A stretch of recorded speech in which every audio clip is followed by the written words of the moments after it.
Welcome to DFI's podcast, Broadcasting Common Ground. I'm Tim Siegel, and it's my pleasure to host this continuing series called Deep Dive, where we dig into deep foundation issues.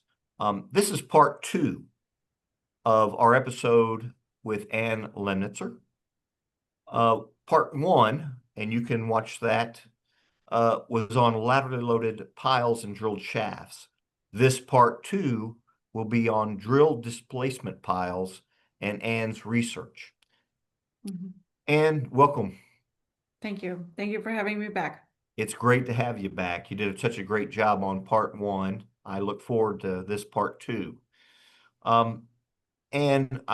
Before we dive into it, I want to describe for our listeners what we're going to be talking about if they're a little unfamiliar with drill displacement piles.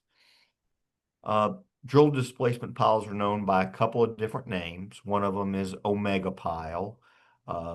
That there's also displacement APG piles. But whatever we call them, what we are doing is we're taking a tool that typically has a small section of auger on the very tip, and then it has a displacement body above that.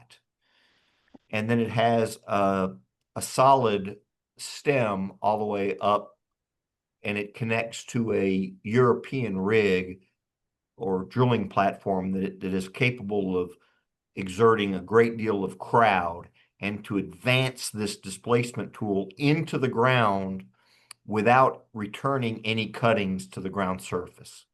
And in general, we expect the ground to deform or displace or compact around that tool as it is advanced. So that is how the hole is created. And then, of course, grout is pumped through the stem and delivered to the tip of that tool as the tool is being extracted, and then we have a cast in place element. So you all have been involved in research on this type system for a number of years. And so I thought you could share with us what your team is doing. This actually started as a DFI committee project out of the technical committee funds, and it was executed jointly with the DFI Auger Cast and Drill Displacement Pile Committee. And our original idea was to actually perform testing, and that was during the times of COVID, and these opportunities just had been shut down to the general university closures. And so instead we decided to work with field data. And what we subsequently did is study various aspects. We looked into the axial performance of drill displacement piles using large-scale testing data, established a database of just drill displacement piles that we collected from many very generous contractors and contributors in the United States and abroad. It was truly international. We also got many data from Europe and even further. We also looked into studying the improvement of the soil adjacent to the pile following its installation, and see perhaps through CPT testing what soils improve in which manner, and can we quantify it? Could we apply neural network analyses to that?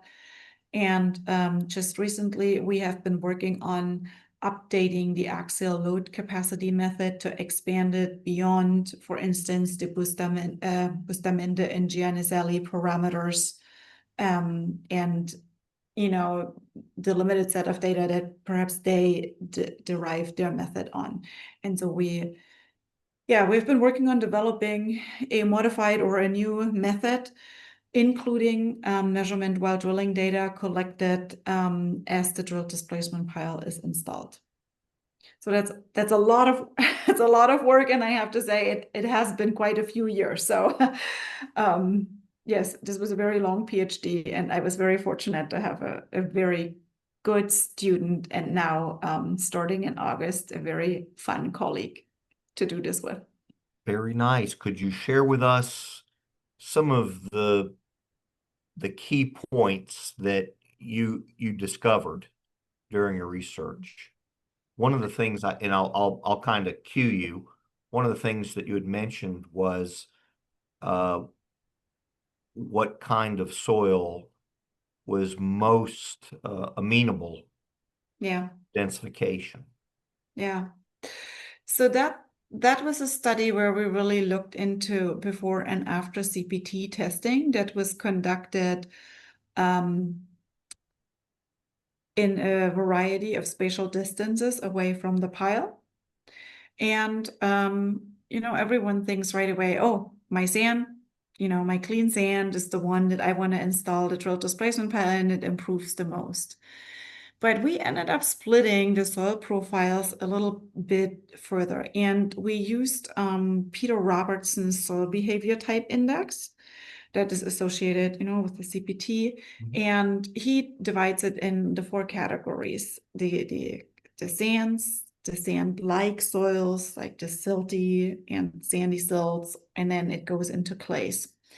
And by dividing it in those 4 soil behavior type indices, it allowed us to have a closer look on how each soil type actually behaved.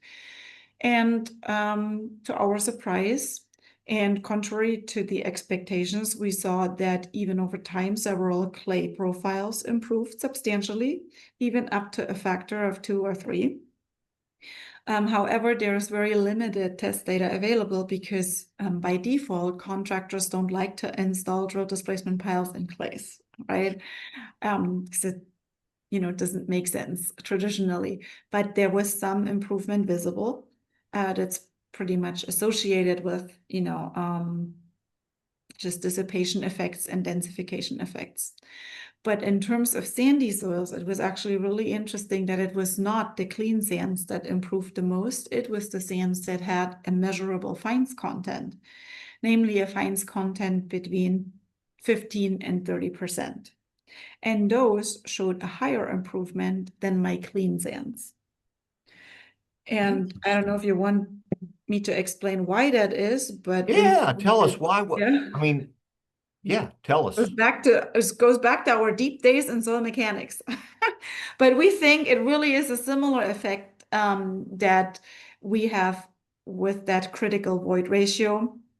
And when you plot your fines content on the y-axis and you have your void ratio on the in the x-axis, right? You go from E-min to E-max, and somewhere in between in this curve, there is an optimum fines content, right? So in the very beginning, I can add more fines and all the little holes between my particles get filled. And eventually I have just that correct amount of fines where I can get the maximum density, where all my voids are filled with fines. And if I overdo it and there are more fines available, then of course I'm going to increase that void ratio again, because now my fines are taking over and they push my soil particles away, right?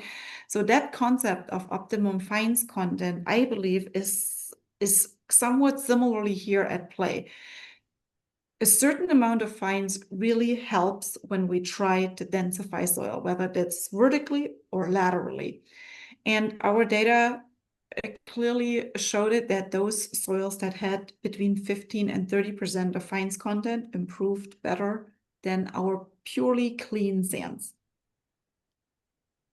That is really, really interesting. I like you just said from the start, I would have thought that a clean sand would have been Yeah, the way to but go. the way to go. But I guess there's also this a little bit of inherent bias because they're also the easiest to test, right? I mean, from a Right. standpoint of, we don't have to do a fines correction and worry about, uh, you know, Yeah. running a test to see how much fines we have in it. What did you find about the effect of depth? Did you find that, I guess, a couple questions, like, did you find that there was a maximum depth that you could, or did you find the deeper you go, the less efficient it was? And also maybe what about shallow depths? Did you find any difficulties in getting densification Hmm. shallow? Hmm. what we have seen in the data that we analyzed and then the many, many, many CPT tests that we looked at, it was not so easy to get immediate densification very close to the ground surface. And after that, there comes this optimum layer of, of course, it's soil type dependent, but where it really kicks in. I would not say that densification at very large depth is not possible. It is really a function, and we in our analysis we corrected for the overburden effect and took all of that into account, right? Just but there quite a few profiles still showed improvement at lower depths, which was encouraging that it continues to happen. Do I see it in the same magnitude as maybe a little further up? Of course not, because of the natural association that if something is already really dense, as you go down, it doesn't improve that much anymore. But for layers that are not super dense, even at greater depths, that improvement was there. You had mentioned to me a while back about the rate of advancement of the displacement tool, and that could also influence the effectiveness, sorry, the effectiveness of the densification process. Correct. That came as a surprise to me. Could you summarize that too? Yeah. I think what we actually looked together at was a case history where on the same site, the pile was installed with different drilling parameters. And where we saw that even though the tool went way faster down, the improvement was actually more than on the same side where the tool went slower down. That's right. Exactly. And and I think we actually are still in the process to publish that little case history, and it's probably going to come out in the next month here. But there is something that's called like a critical velocity or a minimum velocity. And we are not the first ones to invent that. Europe was way ahead of us in, looking at that. And actually one fellow researcher in 1993, I think his name was Vigiani, he looked at that for auger cast piles. And then later on, people said, hold on, the same thing also applies to drill displacement piles. If I go too slow, and the tool is going super slow, but it keeps rotating, there's an effect that's almost, you could call it over drilling. And over drilling doesn't help. So the installation effect is kind of lost because I over drill the soil and the particles move down instead of being pushed up towards where that displacement body is and then out and densified, right? And so of course, if I go too slow, I almost have like a very slowly drilled shaft. If I go too fast, I'm on the opposite extreme. I'm more like a completely driven pile, right? So there's this minimum velocity that exists in order to have the soil particles move up right to the tool and being pushed out. And so it has been shown that if that minimum velocity is not met, and it's obviously tool dependent, it's rig dependent, and it's soil type dependent. But the improvement can vary between 1 and 4 times of what you would get. Wow. And so it is really important to not go too slow. No, I mean that is I think at least within the US, that's something that has been, I won't say it's been completely overlooked, but certainly to some degree it's been overlooked, is this rate effect. Yeah. I haven't not run into it very many times. I've worked on a lot of drill displacement projects, and read the specifications and read the design, and we've of course designed them. But identifying the rate and its effects has not ever, to my knowledge, been incorporated into that process. Mainly And I because we think know yeah. that it was a significant part of, usually we just kind of have one rate and that's what we do. And I think that's okay but we're probably not taking advantage of this critical velocity Hmm. concept. I think as designers don't know so much about it unless you have done the research on it. Mm-mm.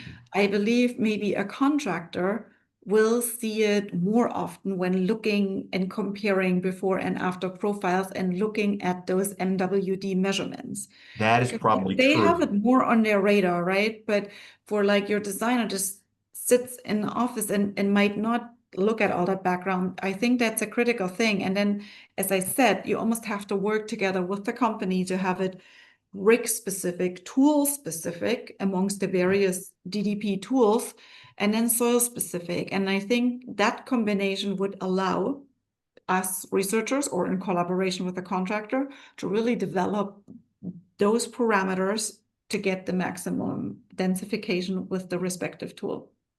Oh, that's good. Oh. Let me ask you this. In your research, did you identify any conditions that you felt were uh, problematic for the displacement process that you would want to avoid? I think the common that everyone has highly stratified layers were pretty hard to improve, where the soil profile is just all over the place and very, very quickly changing.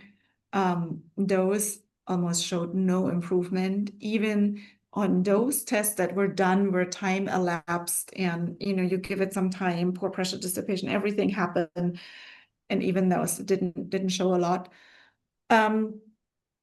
One interesting thing is that we saw that even though if you have a stratified layer, the moment we saw a layer, an improvable layer, like it doesn't matter whether it was a clay, but it was consistent, or whether it was a cohesion-less soil, but it was consistent. If it was more than about 1 meter or 1.5 meter, and it had kind of a drainage layer on top, we would see the improvement in there. It's just not on those very small ones, but even in those stratified soil profiles with a minimum layer thickness being there, improvement was noticeable, but in a very quickly changing soil not. Super. That's great information. So Anne, as we come to the end of this part 2 of our deep dive, which focused on drill displacement piles, I think it's good to go back through and summarize what our main points were that you presented. And if I recall, you had 3 main points. Number 1, that some fines would help the densification process. Number 2, velocity of the advancement of the displacement tool matters. And 3, there are some conditions that aren't ideal for the displacement process. Could you go back through and summarize those 3 points? Thank you, Tim. So these 3 points are really based on studying more than 150 drill displacement pile tests that all had MWD data. Most of them had CPT data. And we looked at before and after CPT to investigate the soil improvement. And as you mentioned before, it was very interesting to see that the soils that had a minimum amount of fines content actually improved better than a very clean sand. And the range of fines content that we saw was pretty much the second category. The sand-like soils, according to Peter Robertson's soil behavior type index, and this would correspond to a fines content of between 15 and 30%. What we saw did not improve well were highly stratified soils, unless they had a layer that had a very consistent soil type with at least the minimum thickness of about 4 feet or approximately 1.2, 1.5 meters. Those showed some improvement. Other than that, highly stratified soil stratigraphies or soil profiles almost showed nothing. So when we looked at the MWD parameters and the installation of the piles themselves, we noticed the difference on similar sites where piles improved differently, and it was surprising that a faster installed pile improved more than a very slowly installed pile. And that really showed the importance of a minimum velocity or a minimum or a critical velocity that is required to obtain that improvement effect. Otherwise, I run the risk of over drilling, similar to a very slowly drilled shaft that doesn't help the improvement by moving the particles up and being the displacement body really pushing it out and densifying the soil. So that was one key takeaway, that this is a given, and future research has a lot of opportunities to determine for the different DDP tools, the rigs, the soil types, whatever that range of those optimum parameters is. Excellent. And that is great. I hope our listeners learned as much as I did. You, it sounds like you all have your hands full for additional research with That is true. And we and a lot always of take problems to more solve. data. That's true. And always, if anyone wants to participate, especially this drill displacement project. It is a committee project, and it is a project together with the industry. And the collaboration was really great. So anyone of the listeners who wants to be part of it is highly encouraged. This rate thing is one that it sounds very, very interesting, for sure. Well, Anne, that does it for our time for part 2. Thank you for joining us and donating your time to share with our audience your expertise. Well, viewers, and thank you for joining us with Anne Lemnitzer. This concludes our deep dive for this year. And we hope that you guys have a great rest of 2025. Thanks very much. Take care. Bye.